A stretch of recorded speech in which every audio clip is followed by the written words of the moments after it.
on January 27th in 1832. His words are predominantly Northern English, with Irish connections, conservative, high-church, and from an upper middle class. His first years of life, he was educated at home, then went to Westminster, which is one of the most famous 7 public schools in England. And when he was older, he went to Oxford, where he demonstrated how brilliant he was at math, as he won the Christ Church mathematical lectureship and did classes at the university. As the years passed by, he got bored of rich, old, and uninterested people around him. So, Charles took a new art form of photography, in which he expressed his personal inner philosophy. This, despite the fact it brought to him confrontation with his family's high church beliefs, it helped him to get closer to theater, poetry, and writing. In this manner, Lewis Carroll became an alter ego of Charles, who also published Alice in Wonderland, Through the Looking Glass, The Hostage of the Snark, and 2 volumes of the novel Sylvie and Bruno, and many mathematical papers. Finally, on January 13, in 1898, he died of a violent pneumonia. In relation to the context of Victorian era, even though it was a time full of etiquette and social rules respecting behavior, clothing, and lifestyles, there existed high indices of starvation and malnutrition in low social classes. Reputation was a factor that usually led women, as their career in life was marriage. However, men were also under pressure, as they had to respond to a government behavior all the time. In general terms, the best way for society to deal with the poor was to nurture them. And as a result of an enormous lack of food and prices much higher than poor people could afford, it affected people's health and childbirth tolerance.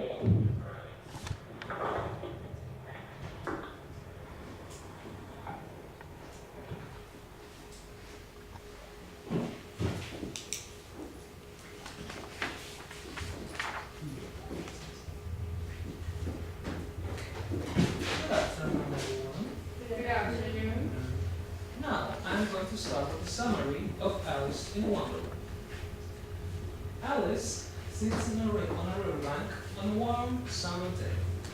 While her older sister reads to her, she catches sight of a white rabbit wearing a waistcoat and a pocket watch. "It's too late," he says, running away.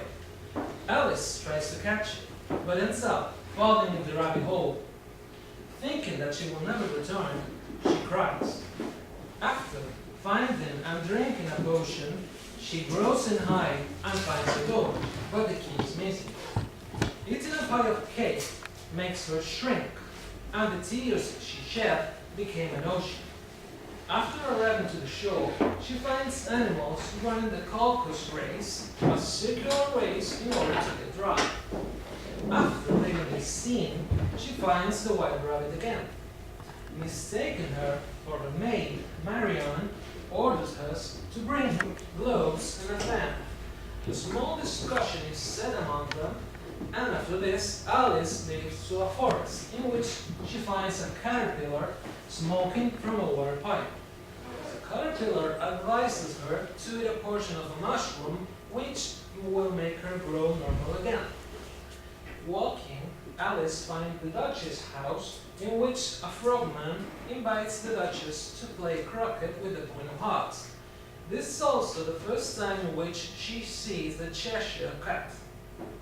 Alice finds the Cheshire Cat again when she gets lost in an old forest.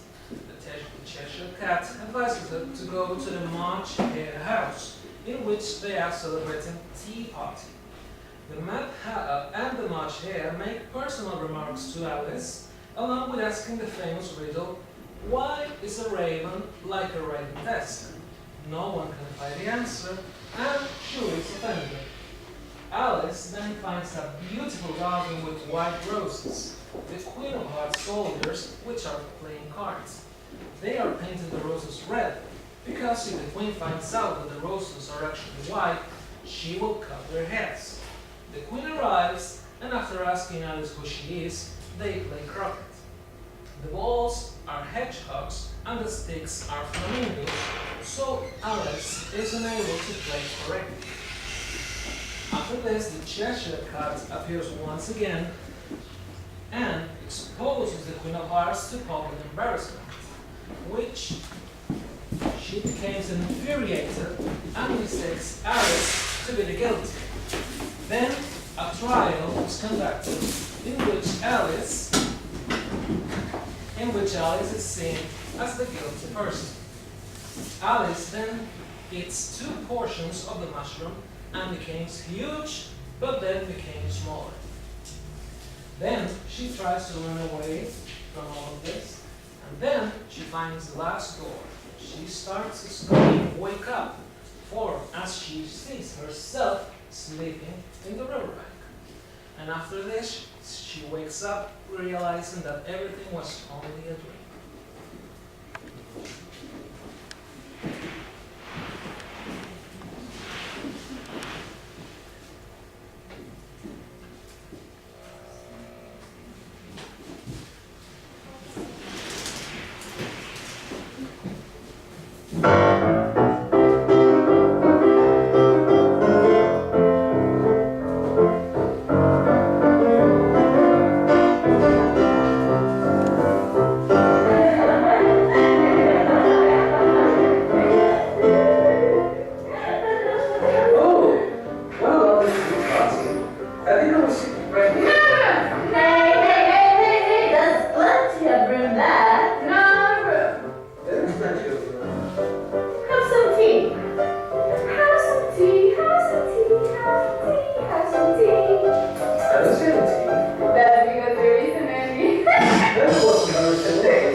Sorry, I didn't know it was your table. It is very formal and free. You know, your head is cutting. I don't want to make personal remarks. Oh, why is a raven like a ridiculous? Oh, riddles. I like riddles. Because they know. I think I can guess that. You mean you can get the answer? Exactly so. Then you should say me. I do. I'm just saying what I say. It's the same thing, you know. No, one bit. You might as well say I see what I eat. It's the same as I eat what I see. You might as well say that I like what I get. It's the same thing that I get what I like. Have you guys the riddle yet? No. I give up. I was a raven like a writing desk. I haven't idea.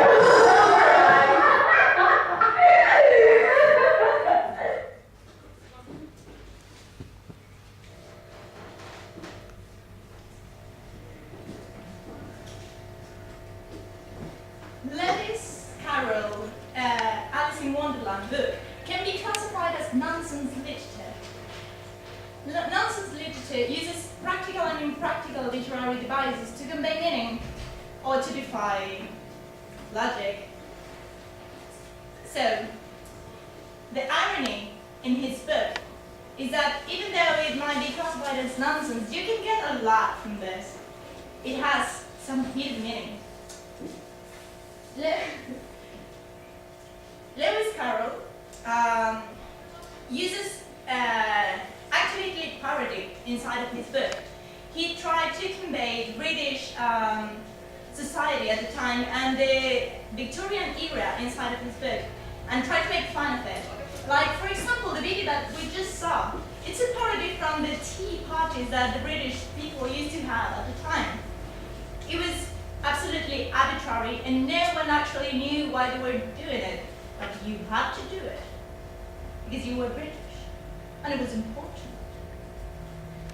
Anyways, Carroll actually uses two main literary devices inside of his book, which are allusion and allegory.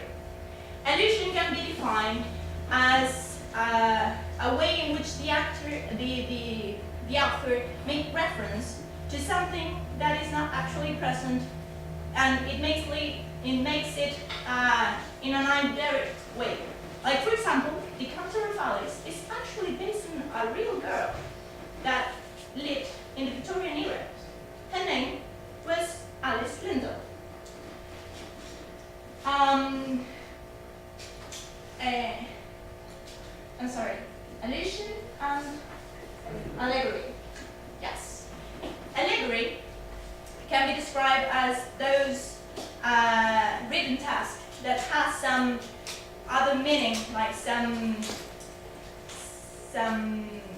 thing to be taught could be, or like some political aspect that they wanted to perform inside the book, and they wanted to actively show the one who's reading what it meant. Inside of Alice, we can also see this also, because he makes fun of the justice system that they had at the time. But anyways, you don't really care about that. I don't have to talk about that. What I do have to talk about, I think, is the main thing of the Alice of this book. Hey, that's my topic. No, I have to talk about Alice growing up. I have to talk about it. No. Hear me. Don't bother her. So, the main theme of this book is that Alice was growing up. He wanted to, Lewis Carroll wanted to show people how he actively believed that children view the world.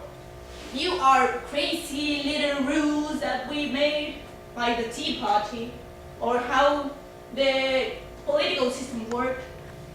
Because he truly believed that children did not actually understand this. It didn't make sense. You just had to follow this route. So, inside of the book, you can see how Alice is starting to walk in this Wonderland world. And you can see how she goes and meet new people.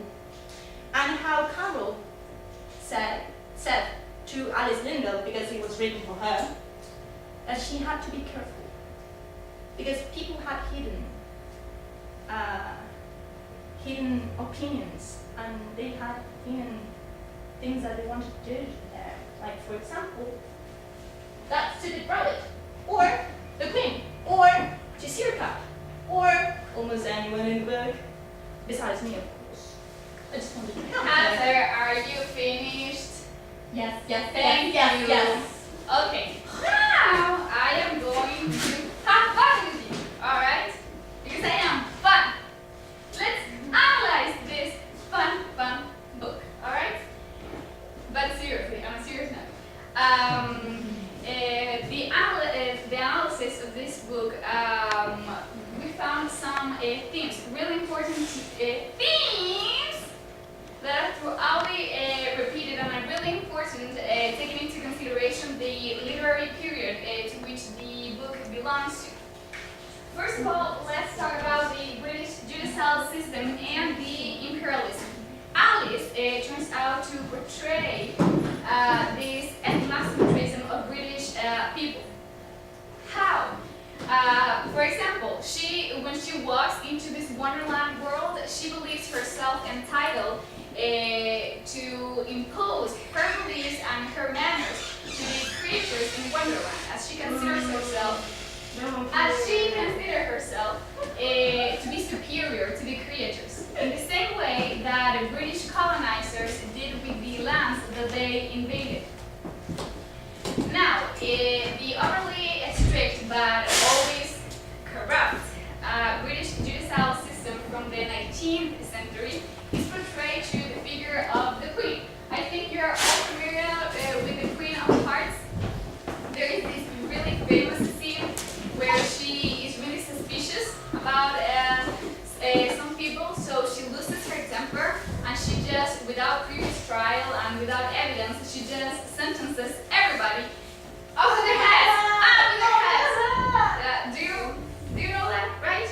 So this scene is a really important portrait of the judicial system of that time. Intimidating, inconsistent, and of course, untrustworthy. Education is also a really strong topic throughout the whole book. Alice tends to recite poems when she finds herself lost or confused. She uses poems, she tries to use poems to link herself to remember her identity. Now, she attempts to recite these poems that she learned at home, but she never remembers them. The important thing here is that Carol is trying to satire about the Victorian teaching methods of that time. For example, memorization and repetition were huge back then. Children were supposed to remember this large amount of content by heart, and the inefficiency of these techniques is what Carol is trying to portray, as Alice doesn't remember the correct form of the poems. So at the end, they are inefficient and they deeply affected children, as they were not supposed to think or to imagine, as Alice does throughout the book. Finally, the so-called Victorian code, the Victorian values. These values are portrayed as absurd. As you see, there are no, in the books, in Wonderland, there are no rules of behavior. People is happy, people is sad, they jump, they laugh, they interrupt each other. So that is trying to make the complete opposite of how Victorian people were supposed to behave, because this really strict norms and etiquette was really important for the British people in that period. Now, the Alice, even though she's a child, she knows how to behave properly, and she's really, really polite. Nonetheless, this doesn't work much for her in Wonderland, as there are no codes. The Queen and the King of Hearts are expected to portray the strictness of the sacredness of hierarchy and authority figures. Now, of course, the king and the queen are now are deeply flawed, and all the adult figures in this book, as the Duchess as well, seem to behave in a childish way and throw tempers at any time. So Carol tries to manifest how ridiculous is this strict pattern of behavior. Also, these adult figures who were supposed to represent the values at the time often discredit Alice just because she is a child. So in that sense, Carol strongly manifests against the underestimation of children. I don't care. Now, to sum up, this book has a lot of hidden meaning, and I read it when I was a kid, and I thought it was just about the imagination of Alice, but in fact it has a lot of themes, strong themes that are related to the Victorian period back then. Carol is trying to portray a society which try to be perfect, but in fact is deeply imperfect, flawed, and absurd, incoherent as a child's imagination. Are you done yet? The rules that they follow, don't pay attention to her. The rules that they follow are absurd, on the contrary of the Victorian moral. And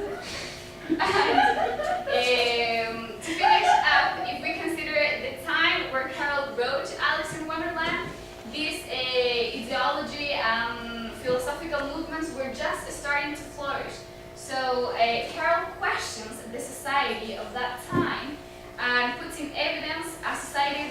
beginning to crumble, but as we know now, it will inevitably collapse.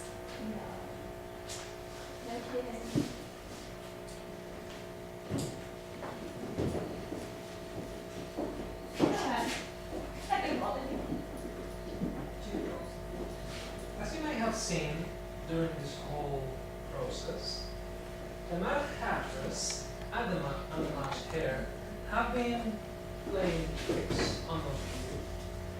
She and I were having tea bottle in here.